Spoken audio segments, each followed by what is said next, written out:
pioneering and entrepreneurial adventures that fueled breakthroughs from economic dominance to economic liberation among the black community in Britain. Let us clap the man.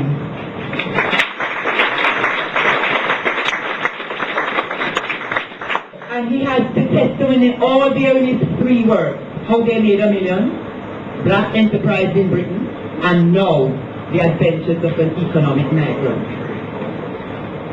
Wade recalls that this was in many ways spiritual as well as financial, as there was a release in latent source of energy and confidence within communities that demonstrated that with commitment and hard work, all things were possible. I think as a nation we need to be reminded of that. It is indeed the time to release this energy that Wade knows so much about, and to blow the wind of change that is needed, I think, today. For too long, our economic gain plans have been more like game plans. We are playing Monopoly. You and I know that's no real money. That's the game Monopoly, no real money.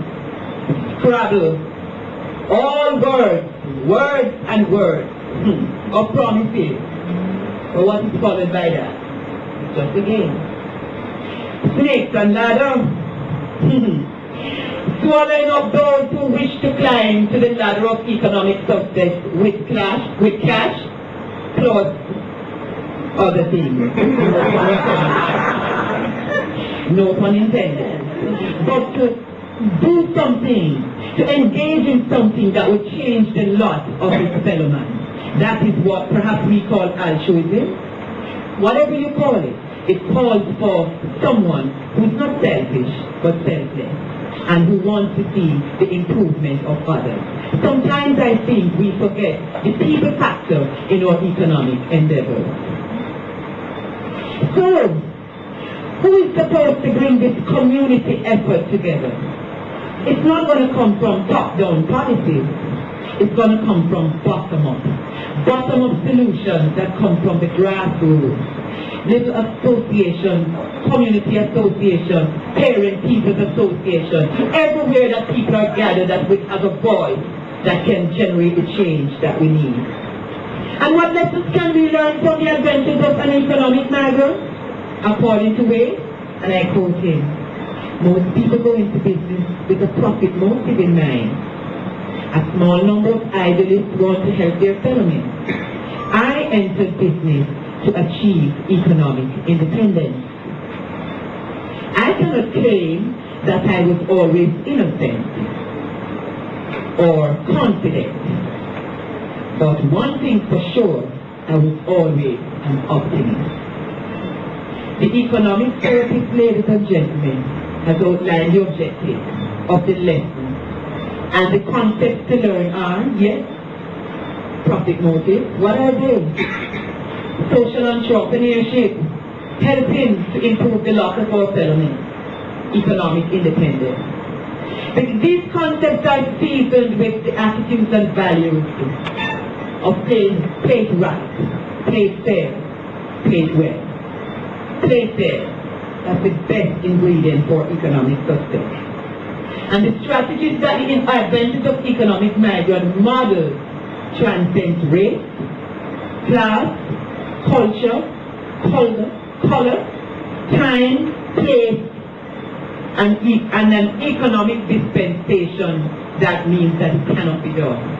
And what we have today is the true spirit of what is achievable when one is motivated, not by just personal gain, but also the community spirit. That means that one and all can share from the gain. We need to nurture not only this can-win attitude, but that attitude of oneness, of collaborative endeavors that he has achieved in the adventures of the book that he so ably penned. The questions are for us. If we sit in this country and wait for top-down solutions to our condition, then many of us will become paupers. Because we have to find a way out. And I am happy this afternoon that one bank sees how prudent it is to give financial support and all of their moral support to the teachings from this work.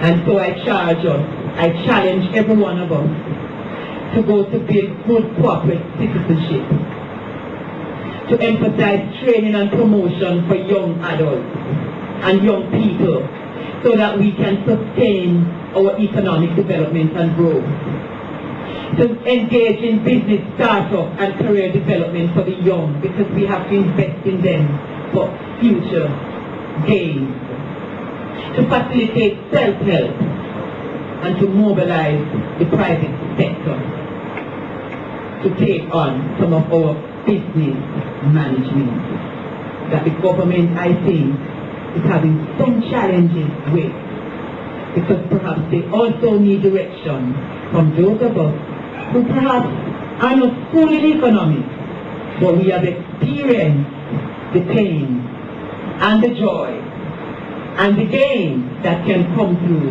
hard and committed work that comes from our own intuition. God bless you.